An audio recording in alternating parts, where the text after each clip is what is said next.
Bien, pues hoy lunes 29 de julio 2024, continuando con nuestro tema, ¿y qué hace la mejor persona o la mejor versión de mí mismo frente a grandes, extraordinarios e impensados e inesperados acontecimientos? Muy pocas personas se han dado cuenta de hacia dónde nos lleva la corriente globalista. La corriente globalista, les voy a contar el final de la novela y luego analizamos los capítulos, porque no pretendo hacerla de emoción, sino de una vez abrir en la mente de todos el conocimiento de una verdad, ahora sí, apocalíptica. Los globalistas preparan la venida del anticristo. Los globalistas no dan paso sin guarache. Cada uno de los movimientos que hacen, cada decisión social, cada decisión que se puede ver a través de la televisión, que ya está plenamente identificada por los grandes teólogos de la actualidad, como una figura apocalíptica a la que San Juan hace constante referencia, y se llama la imagen de la fiera. Y dice que Cristo vendrá con gran poder y majestad a juzgar y vivos y muertos, cuando la imagen de la fiera pueda ser vista simultáneamente en todo el planeta. Y ya estamos en un momento en el cual simultáneamente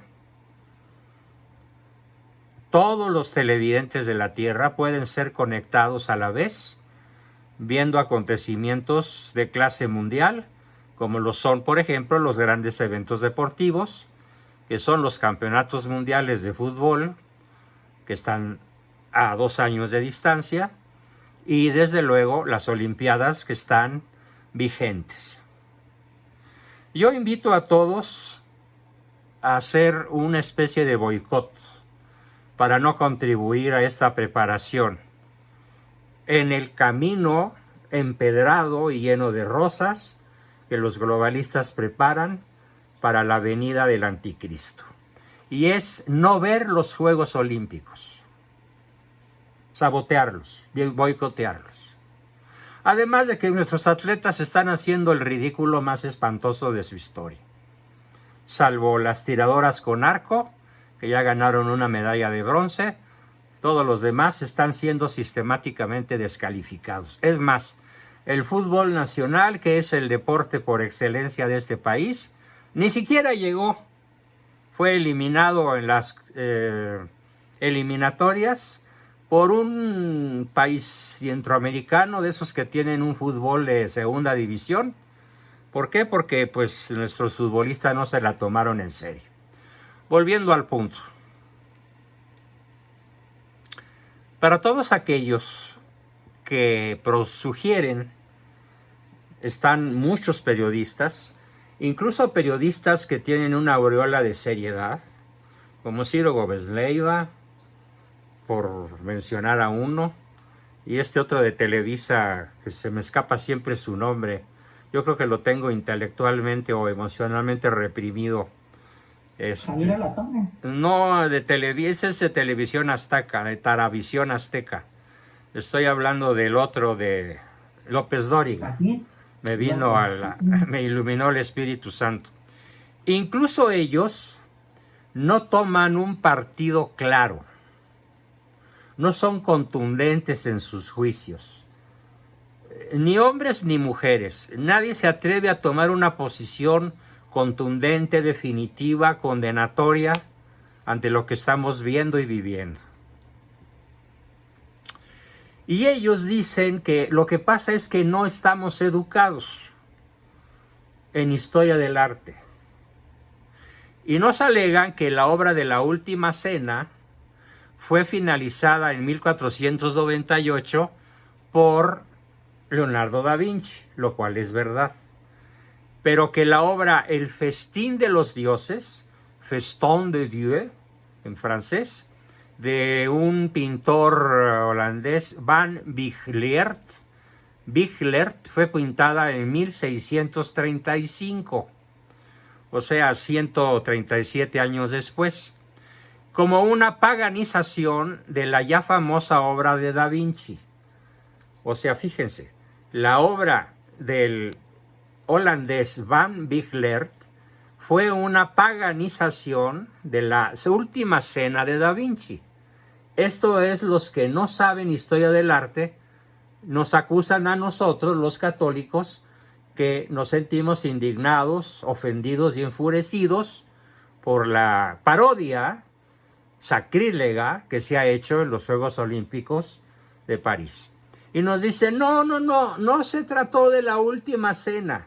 Se trató de una obra de Bijlert que se llama Le Festin de Dieu y que fue pintada mucho tiempo después.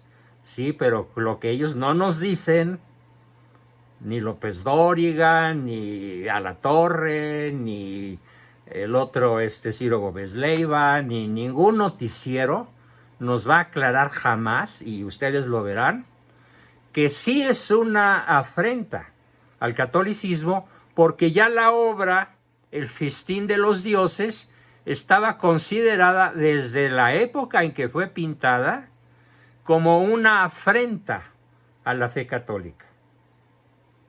Entonces, suponiendo que la representación de los Juegos Olímpicos sea una representación de la obra de Van Bijlert, de todas formas, lo que nos ocultan o lo que ellos no saben es que se basa en una obra irreverente, sacrílega y contraria a la fe católica, terminada en 1635. ¿De qué se trata esta famosa obra? Ese es un festín de Dionisio. El Dionisio es el dios de la lujuria, de la borrachera, de la comilonga. Por eso una fiesta dionisiaca es una fiesta donde abunda ahora la droga, el alcohol, el sexo, la promiscuidad, la violencia. Es una fiesta tipo narca. Sus fiestas son dionisiacas. Y se ilustra con bosques y campos, según la literatura latina, como un acto de rebeldía contra las abundantes obras religiosas que tomaban la imagen de la mesa, donde Cristo celebró la primera misa, la Eucaristía, y le cambian el aspecto de figura central para que se parezca a un Cristo ampliado. Ya este pintor holandés hace un Cristo ampliado y nos vende en su obra el concepto de una santa cena politeísta pagana.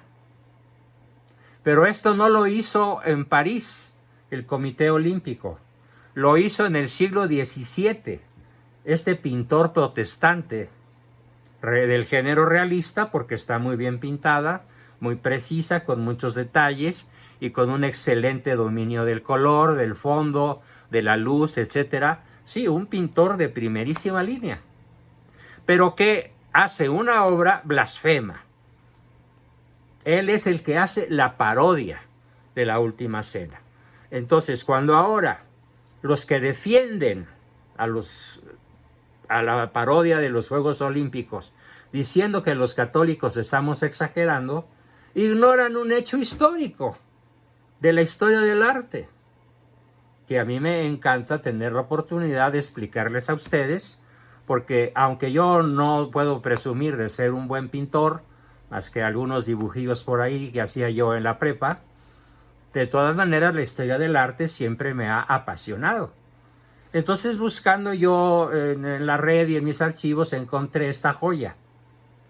La primera obra irreverente contra la Última Cena es la obra del holandés, y la obra de los Juegos Olímpicos, la representación del viernes pasado, se basa en la obra del holandés, que ya de por sí es una obra sacrílega, irreverente, y que fue considerada en su época como una afrenta al catolicismo. ¿Quedó clara mi explicación? ¿Quién lo sabía? ¿Nada? Entonces cuando les digan, ay, no sean espantados, no sean mochos, no es la última cena, digan, en efecto, no es la última cena. Está basada, la representación de los Juegos Olímpicos está basada en una obra posterior a la de Da Vinci, que en su época fue considerada blasfema y sacrílega. Luego entonces, si la representación de París 24 está basada en la obra de este holandés sacrílego e irreverente, la representación en sí es una obra que afrenta a los católicos y en general a los cristianos, por supuesto, porque también los evangélicos y los cristianos en general y otras sectas norteamericanas e inglesas pues se han visto también enojadas, ofendidas, porque finalmente, bueno, pues sí creen que Cristo es Dios, aunque estén apartados de la fe católica verdadera. Entonces, la fiesta representada en la obra del holandés es una fiesta politeísta pagana que pretendió burlarse de la última cena. Y además, esa obra fue replicada innumerables veces. Por ejemplo, hay otra que se llama El festín de los dioses, de un pintor francés, Valen se escribe. Otra de Jan en 1615, todas como burla, corrección, sustitución y hasta cancelación del mensaje bíblico de la Eucaristía. Tuve la oportunidad de platicar con un amigo mío que sí estudió arte, que fue compañero mío en la prepa y después él se dedicó a pintar y es un extraordinario pintor mexicano que vive en Europa. Logré contactarlo vía internet y él me mandó un mensaje por WhatsApp que dice: yo vivo de y en el arte y toda mi vida, ¿sí? He tenido compañeros de arte en la Universidad del Sagrado Corazón y pueden confirmar este dato. Eso me lo está platicando él. Soy muy educado en esa materia y he hecho 14 exhibiciones y participado en más de 25 exposiciones colectivas y soy un ganador del premio de la UNESCO como pintor destacado en 1996. Mi periodo favorito fue el renacentismo, el renacimiento. O sea, créanme que sé de lo que estoy hablando y sé mucho de lo que estoy hablando. Hasta allí el mensaje de mi amigo y compañero de la prepa. Cada uno hace o participa en un evento multitudinario, global, y uno se asegura de que cada idea de este evento, ojo, no vaya a provocar, no vaya a ofender. Ya en las Olimpiadas anteriores, si se acuerdan cómo fue la inauguración de las Olimpiadas anteriores, ya hubo en la inauguración mensajes satánicos, escenas diabólicas. Nada más que ahora ya no se midieron, ahora sí ya rompieron todos los parámetros. Entonces, cuando alguien hace un evento multitudinario, si tiene 3 dedos de frente y si tiene un corazón humano, si tiene respeto por el género humano, procura no crear controversias, procura no crear la sensación de ofensa, procura ser discreto, inteligente, prudente, empático con el público que lo va a ver, sobre todo si es un público formado por millones de personas. ¿Y qué hicieron exactamente los inventores de esta brutal parodia sacrílega del viernes pasado? Exactamente lo contrario. Sabiendo que iban a ser vistos por 500 millones de personas, lo más que procuraron hacer fue literalmente ofender al mundo cristiano y en particular al mundo católico. Porque los protestantes cristianos no creen en la Eucaristía, pero nosotros sí. De hecho, lo que diferencia a cualquier secta protestante respecto de un creyente católico es sobre todo eso. Ellos comen, no comulgan, comen un panecillo en sus celebraciones dominicales. Pero ese panecillo que comen los protestantes en los templos protestantes no tiene la transubstanciación. No es el cuerpo ni la sangre de Cristo. Es un pan que se puede conseguir en la panadería de su antojo, en el Globo o en la que gusten, pero no es una hostia consagrada. Entonces, al mundo católico es al que se procura ofender con la serie de eventos que cubrieron de manera burda, de manera estrambótica, de manera bestial, yo diría incluso, la inauguración de los Juegos Olímpicos. Entonces, en efecto, en esta inauguración tomaron imágenes bíblicas, sí, conocidas por el mundo, y las tergiversaron, como hicieron pintores como el holandés que ya mencioné, Van Bickler, pero en esta ocasión para luego hacerse los inocentes. ¡Ay, si los ofendimos, discúlpenos! Mientras se pitorrean de la risa de todos nosotros. Y claro, ahí aparece el dios Dionisio en una mesa rodeada, porque no se sabe qué cosa es, de varias personas en una pose pederástica, prostituida, ofensiva, grotesca y de un mal gusto verdaderamente luciferino. Incluso yo observé con mucho detalle un video posterior, porque no quise verla en vivo, donde a uno de los bailarines, por así decirlo, no sé si hombre o mujer, en plena danza, ¡pum!, se le bota una hernia. Imagínense lo que uno siente cuando ve que a alguien se le sale una hernia y chico globote, ¿no? Y a otro se le salió un testículo, y a otro se le salió el pene, y otros, pues no se les salió, simplemente mostraron todo lo que podían mostrar. Y lo peor, pederastas mayores de 65 años, con cabellera de mujer, con busto de mujer, con barba de varón, con rostro de varón, invitando a danzar a niños menores de 10 años, bailes sexuales, como el perreo, por ejemplo, y otros peores todavía. Ahora bien, ¿cuál es el signo principal que yo capto en esta representación diabólica del viernes pasado? Capto a uno de los 4 jinetes del Apocalipsis. Recuerden cuáles son: muerte, hambre, guerra, peste, hambre, guerra, muerte. Son los 4 jinetes del Apocalipsis. ¿Cuál es el que yo capto en esta representación? El 4.º jinete, el jinete de la muerte. Porque puede decirse que toda la subcultura, la contracultura, de la cual de manera explícita hacen gala, implica muerte, implica no vida, implica no fecundidad.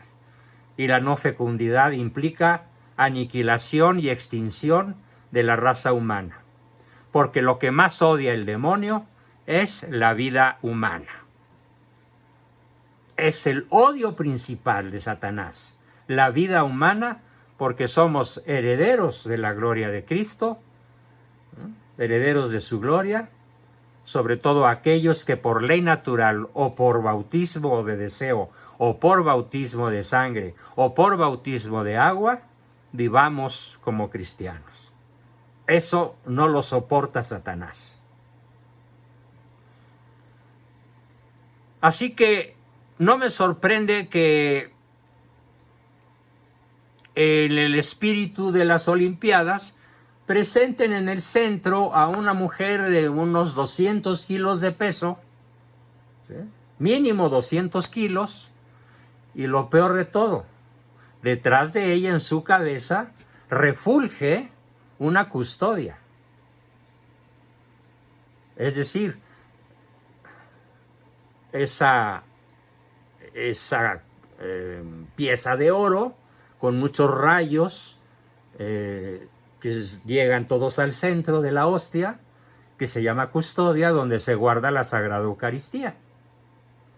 Y la Sagrada Eucaristía, simbólicamente representada detrás de la cabeza de este cerdo de 200 kilos, es una afrenta directa a nuestro Señor Jesucristo.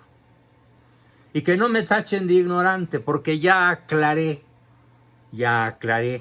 que no es una representación directa de la Última Cena, sino de una representación que en su época fue considerada blasfema y sacrílega de un pintor holandés.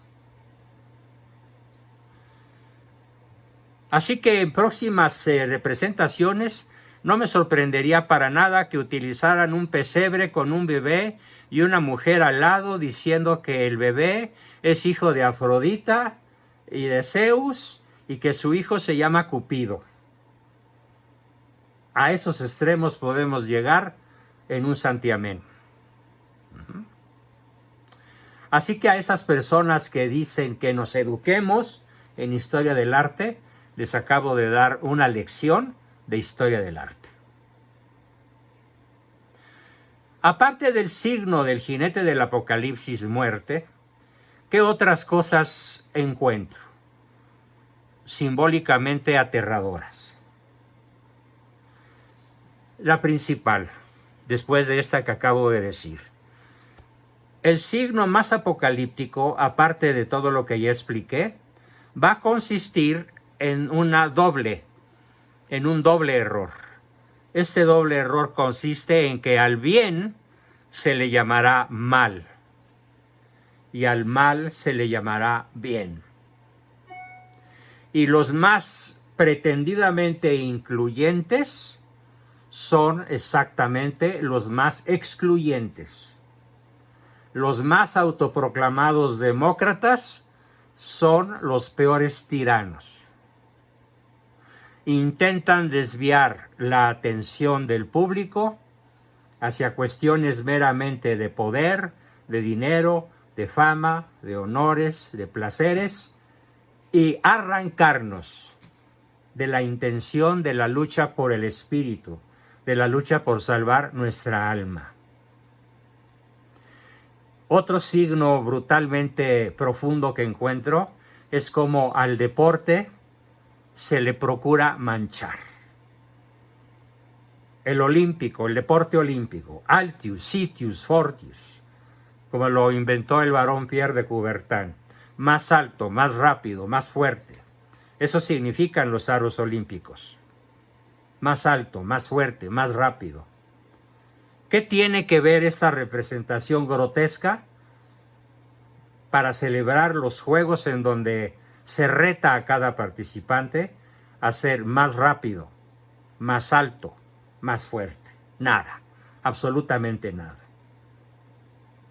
Y se aprovecha la oportunidad para tacharnos de retrógrados, de poco adaptables, de nada flexibles, de ignorantes, de fanáticos, de anticuados, a quienes exactamente somos todo lo contrario, a los que predicamos el amor al prójimo, aunque sea nuestro adversario, a los que predicamos el perdón a quien nos hace daño, a los que vivimos un amor que no termina, porque el amor por su naturaleza jamás termina. En cualquiera de sus naturalezas, el filial, el fraternal, el conyugal, una vez que el amor empieza, nunca acaba. ¿Y cuánto duran las relaciones de los pederastas? El que sigue. ¿Cuánto duran las relaciones gay? El que sigue. ¿Cuánto duran las relaciones lésbicas? La que sigue.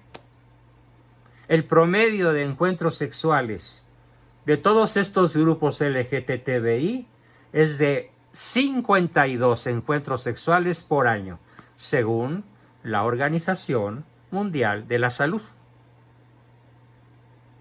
52 encuentros sexuales por año, independientemente de que pueda tenerse una pareja relativamente estable, que no va más allá de 4, 5 o 6 años, si bien les va.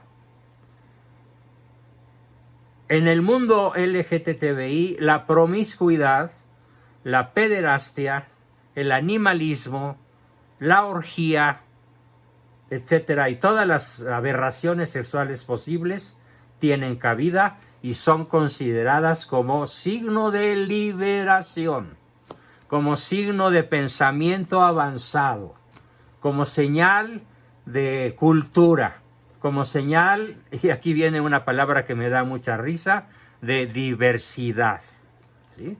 Cuando se le pregunta al presidente de Francia, Emmanuel Macron, ¿cómo fue posible que usted facilitara y aplaudiera esta inauguración tan grotesca? Dijo, no fue grotesca.